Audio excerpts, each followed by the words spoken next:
السلام علیکم ورحمۃ اللہ وبرکاتہ۔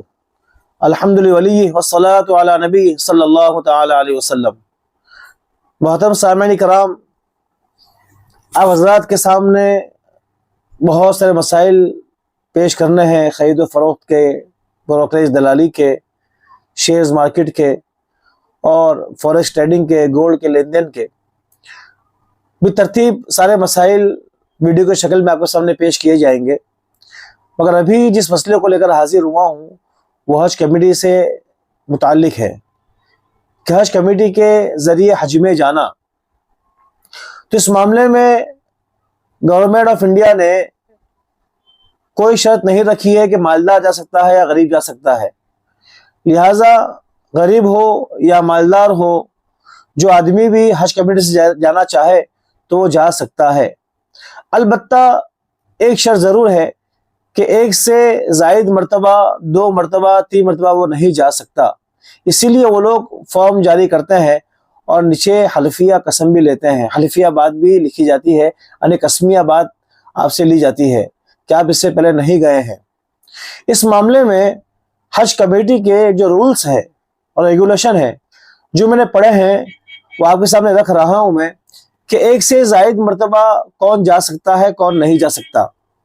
اس معاملے میں وضاحت یہ ہے کہ کوئی آدمی اگر پہلے تنہا گیا ہے، اب اس کے بعد اس کے والدین کو لے کر جانا ہے، بوڑھے والدین ہیں، ان کے ساتھ معاون بن کے جانا ہے یا کسی کا محرم بن کے جانا ہے، تو دوسری مرتبہ جانے کی اس کے پاس گنجائش ہے کہ جا سکتا ہے۔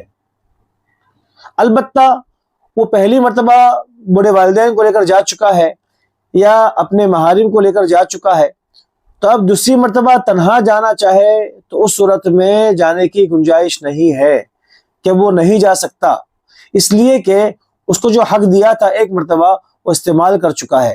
اب یہاں تنہا جانے کے لیے کوئی مجبوری اس کے پاس نہیں، نفل حج ہے، لہٰذا وہ نہیں جا سکتا۔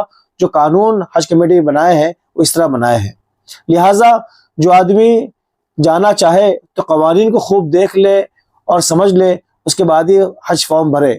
بہت سے ناواقف لوگوں کو دیکھا گیا ہے کہ اپنے حج کے شوق کو پورا کرنے کے لیے شریعت کو پسے پش ڈال دیتے ہیں۔ اس معاملے میں شریعت یہ کہتی ہے جو قانون بنائے ہیں اس کے پاسداری کرنا لازم ہے۔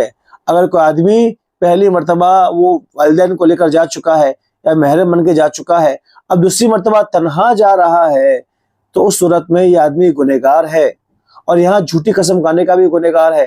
حدیث شریف میں آتا ہے کہ نبی کریم صلی اللہ علیہ وسلم نے فرمایا کہ جو بڑے گناہ ہیں اس میں سے ایک شرک باللہ ہے، اللہ کے ساتھ شرک کرنا ہے۔ اس کے ساتھ جھوٹی قسم کھانے کو بھی شامل کیا گیا ہے کہ جھوٹی قسم کھانا یہ شرک باللہ کے گناہ کے درجے میں ہے۔ تو لہٰذا یہاں انسان اگر غلط قانون کے خلاف ورزی کرتے ہوئے جا رہا ہے تو جھوٹی قسم کھانے کا بھی گنہگار ہوگا، اس کے علاوہ جھوٹ بولنے کا بھی گنہگار ہوگا۔ نمبر 3، دھوکہ دینے کا بھی گنہگار ہوگا، گویا کہ یہ حج کمیٹی آف انڈیا کو دھوکہ دے رہا ہے۔ اور دھوکے کے بارے میں حدیث میں آتا ہے، حضور پاک صلی اللہ علیہ وسلم نے فرمایا، من غشنا فلیس منا، کہ جو آدمی ہم کو دھوکہ دے وہ ہم میں سے نہیں ہے۔ یہ آدمی دھوکہ دے رہا ہے، اور وہ بھی عبادت کرنے کے لیے جو نفل ہے اس کے ذمے۔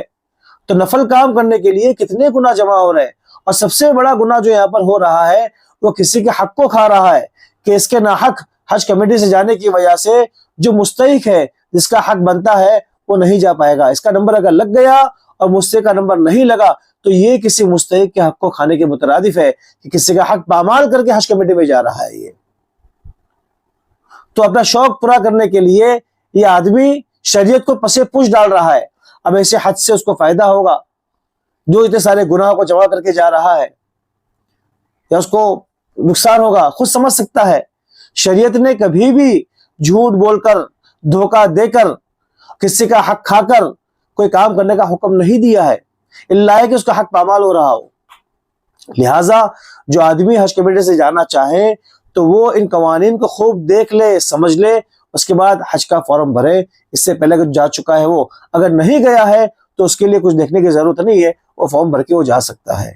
لہٰذا میری تمام احباب سے گزارش ہے کہ اپنے حج کے شوق کو پورا کرنے کے لیے وہ شریعت کو پسے پش بالکل نہ ڈالے. ایسے حج سے انسان کو فائدے کے بجائے نقصان ہی ہوگا. وآخر دعوانا ان الحمد للہ رب العالمین.